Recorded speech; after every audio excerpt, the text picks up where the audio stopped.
নমস্কাৰ বন্ধু বান্ধৱীসকল, প্ৰীতি হোম কিটচেনৰ ফালৰ পৰা আজি মই প্ৰীতি আপোনালোকৰ বাবে লৈ আহিছোঁ এটা বহুতেই ধুনীয়া ৰেচিপি।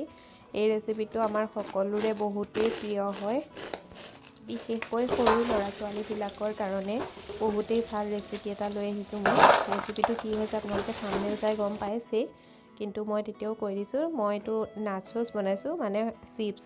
যিটো চিপছ আপুনি ঘৰত বনাই পেলাই সৰু ল'ৰা ছোৱালীবিলাককো খুৱাব পাৰিব, বাহিৰৰ পেকেটবিলাক নিদিলেও হ'ব। তেতিয়াৰ পৰা এই ৰেচিপিটো চাই আপুনি বনাব পাৰিব আৰু আপোনাৰ সন্তানক আপুনি ঘৰতে খুৱাব পাৰিব। নাচোচ বনাবৰ কাৰণে মই এটা কেৰাহীত 1 চামুচ ঘি গৰম কৰি লৈছোঁ। ঘিটো গৰম হোৱাৰ পিছত মই তাত 1.5 কাপ পানী এড কৰি দিছোঁ, এটা কফি কাপেৰে। যিটো কাপেৰে পানী এড কৰিম সেইটো কাপেৰে আপুনি জোখবোৰ ল'ব আগলেও। আৰু পানীখিনি উতলিবলৈ লোৱাত মই তাত নিজৰ সোৱাদ অনুসৰি নিমখ এড কৰি দিছোঁ, বা আধা চামুচ নিমখ এড কৰি দিছোঁ। এইখিনি মিলাই ল'ম। এতিয়া মই পানী একদম ভালদৰে পানীখিনি যেতিয়া উতলিব ল'লে তাত মই অলপমানকৈ এইটো পিঠাগুড়ি এড কৰি দিছোঁ। পিঠাগুড়িখিনি এড কৰি আপুনি একদম একেৰাহে মিলাই থাকিব, নহ'লে পিঠাগুড়িটো গুঠলিয়া বান্ধি যাব। আৰু এয়া চাওক, মই পিঠাগুড়িখিনি মিলাই দিলোঁ ভালদৰে। মিলাই লৈ পেলাই এইটো আমি ইমানখিনিলৈকে টাইট কৰিব লাগিব যেতিয়ালৈকে মানে পিঠাগুড়িটো লাডু বান্ধিবলৈ নধৰে, তেনেকুৱালৈকে। মানে 2 মিনিটমান মই এইটো হাই ফ্লেমত হেৰি কৰি ল'লোঁ, টান কৰি ল'লোঁ। টান কৰাৰ পিছত মই 3 মিনিটৰ কাৰণে এইটো ল' ফ্লেমত ঢাকি পেলাই থৈ দিলোঁ। 3 মিনিটৰ পিছত মই এইখিনি আটাৰ নিচিনা যেতিয়া হৈ যাব, মই এইখিনি উলিয়াই ল'ম এখন প্লেটত আৰু এইখিনি ঠাণ্ডা হ'বলৈ দিম। যেতিয়া এইখিনি ঠাণ্ডা হৈ যাব, মানে পূৰা ঠাণ্ডা হ'ব নালাগে, অলপ গৰম থাকিব লাগে, তেতিয়া মই মোৰ হাতখন অলপ চিকনা কৰি ল'ম, অকণমান তেল লগাই পেলাই।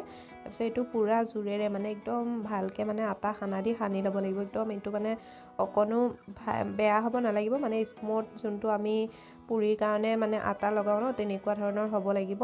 আৰু আপুনি এইটো লগাওঁতে মাজে মাজে অকণ হাতত তেল লগাই ল'ব, নহ'লে এইটো হাতত চিপকি ধৰিবও পাৰে। এই ডোটো ৰেডি কৰিবৰ কাৰণে মোৰ 3 পৰা 4 মিনিট সময় লাগিছিলে। 3-4 মিনিট সময় মই এইটো এনেকৈ সানিয়ে আছিলোঁ। আৰু এয়া চাওক, এতিয়া মোৰ হৈ গৈছে এইটো পাৰফেক্ট চাইজত। এইটো মই এতিয়া এয়া চাওক, মই দেখাই দিছোঁ কিমান ধুনীয়া হৈ গৈছে। এতিয়া মই এইটো লৈ কৰি ল'ম।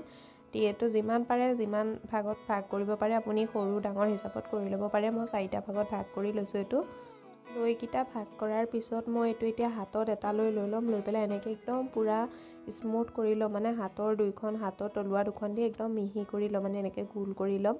গোল কৰি লোৱাৰ পিছত মই আৰু এয়া এটা চাওক পিঠাগুড়িয়ে লৈ লৈছোঁ। পিঠাগুড়িটো ভালদৰে এনেকৈ কোটিং কৰি ল'ম। কৰি লৈ পেলাই মই এইটো এতিয়া পাতলা ৰুটিৰ দৰে এনেকৈ বেলি ল'ম। এই লয়টো বেলিবৰ কাৰণে অকণো টান নহয়, বহুত সহজতে বেলিব পাৰে। আৰু যদি বেলোতে অকণ কিনাৰকেইটা ফাটি কৰিও যায়, সেইটোত আমাৰ কোনো টেনশ্যন নাই, কাৰণ আমি কিনাৰকেইটা কাটিবই লাগিব। আৰু এয়া চাওক, মই এইটো ৰুটিৰ দৰে বেলি ল'লোঁ। ইয়াৰ থিকনেছটো চাওক কিমান মোটা আৰু কিমান পাতলা কৰিছোঁ। বহুত বেছি পাতলাও কৰা নাই, বহুত বেছি মোটাও কৰা নাই। যেনেকৈ আমি ৰুটি বনাওঁ ন, ঠিক তেনেকুৱাই কৰিছোঁ। কৰি লৈ পেলাই মই এইটো এতিয়া এনেকৈ কাটি ল'ম আৰু ইয়াৰ কিনাৰখিনি মই আঁতৰাই দিম। এইটো কাটিবৰ কাৰণে মই কাটাৰ ব্যৱহাৰ কৰিছোঁ, আপোনালোকে কাটাৰৰ জেগাত চুৰিও ব্যৱহাৰ কৰিব পাৰে। আৰু এয়া চাওক, মই কিনাৰকেইটা কাটি ল'লোঁ। কাটি লোৱাৰ পিছত মই এইটো ত্ৰিভুজ আকাৰত কাটি ল'ম, কাৰণ ত্ৰিভুজ আকাৰত কাটিলে দেখিবলৈ ধুনীয়া লাগে। আপোনালোকে এইটো নিজৰ মন পচন্দ শ্বেপতো কাটি ল'ব পাৰে, মানে এনেকৈ 4 চুকীয়াকৈও কাটি ল'ব পাৰে। কিন্তু মই এইটো মানে নাচৰ শ্বেপ দিছোঁ ন, সেইটো কাৰণে মই এনেকৈ ট্ৰাইংগল শ্বেপতে কাটি লৈছোঁ। এইখিনি কাটি মই এখন প্লেটত উলিয়াই ল'ম। আকৌ প্লেটত উলিয়াই লোৱাৰ পিছত যিখিনি লৈ বেছি হৈ আছে সেইখিনিও মই এনেকৈ চেম প্ৰচেছতে কৰি ল'ম। কিন্তু ইয়াৰ পৰা মই যিখিনি এক্সট্ৰাকৈ কাটি ৰাখিছিলোঁ সেইখিনিও মই এনেকৈ লাডু কৰি ল'ম। লাডু বান্ধি লৈ পেলাই মই সেইখিনিও এনেকৈ কাটিয়ে ল'ম। এই ৰেচিপিটো বনাবলৈ বহুতেই সহজ আৰু খাবলৈ কিমান টেষ্টি আপোনালোক সকলোৱে জানে, মই ক'বই নালাগে। আৰু এয়া চাওক, মই চেম প্ৰচেছতে গোটেইখিনি এনেদৰে কাটি ল'ম। এতিয়া মই বাচি থকা কিনাৰত যোনখিনি কাটি দিছিলোঁ সেইখিনিও মানে আপোনালোকে হয়তো ভাবিব পাৰে সেইখিনি লৈ কৰিব নোৱাৰিম, কিন্তু সেইখিনি বহুত সহজতে লৈ হৈ যায়। আৰু এইটো মই এনেকৈ কাটি ল'লোঁ।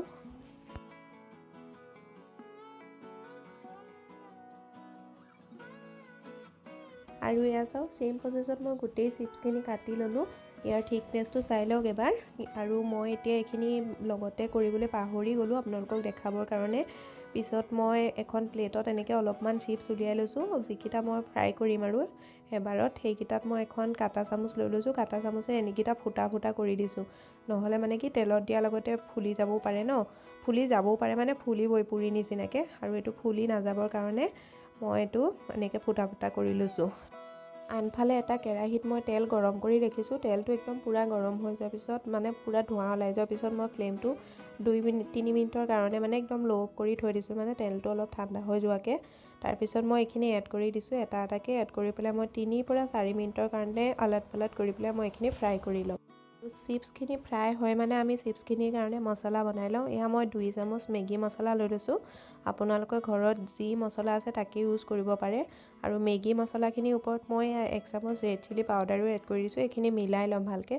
আৰু এই মছলাটো ইমান জৰুৰী নহয়, আপোনালোকে স্কিপো কৰিব পাৰে। আনফালে চিপছখিনি ফ্ৰাই কৰাও মোৰ 3 মিনিট সময় হৈ গৈছে। ইয়াৰ কালাৰটো অকণমান সলনি হৈছেও, দেখিছে আপোনালোকে। আৰু এতিয়া মই 1 মিনিটৰ কাৰণে এইটো হাই ফ্লেমত কৰি দিম। আৰু চিপছখিনি ফ্ৰাই কৰোঁতে সদায় একদম ল' টু মিডিয়াম ফ্লেমতে ফ্ৰাই কৰিব।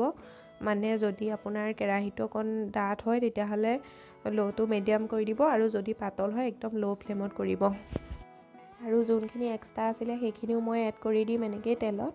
আৰু এইখিনিও মই একেলগতে এড কৰি দিয়া নাই, চাওক অলপমানকৈ এড কৰি দিছোঁ। এইখিনিও চেম প্ৰচেছতে মই ফ্ৰাই কৰি ল'ম। আপোনালোকে এই ৰেচিপিটো এবাৰ জৰুৰ ট্ৰাই কৰি চাব। খাবলৈ বিৰাটেই টেষ্টি হয় আৰু বনাবলৈও একেবাৰে সহজ হয়। আপোনাৰ ঘৰৰ সন্তানেও বহুতেই বেছি ভাল পাব। এইটো আপুনি যদি ঘৰত বনাই দিয়ে তেতিয়াহ'লে ল'ৰা ছোৱালীক বাহিৰৰ পেকেটবোৰ কিনি খুৱাবও নালাগে, নহয়নে বাৰু? আৰু এই চিপছটো কিমান কুৰকুৰা হৈছে আপোনালোকে শব্দ শুনিবও পাৰিছে। মই এতিয়া আৰু যোনখিনি এক্সট্ৰা আছিলে সেইখিনিও এড কৰি দিম। আৰু এতিয়া মই উলিয়াই থোৱা চিপছখিনি গৰমে মানে ইয়াত মছলাটো এড কৰিম।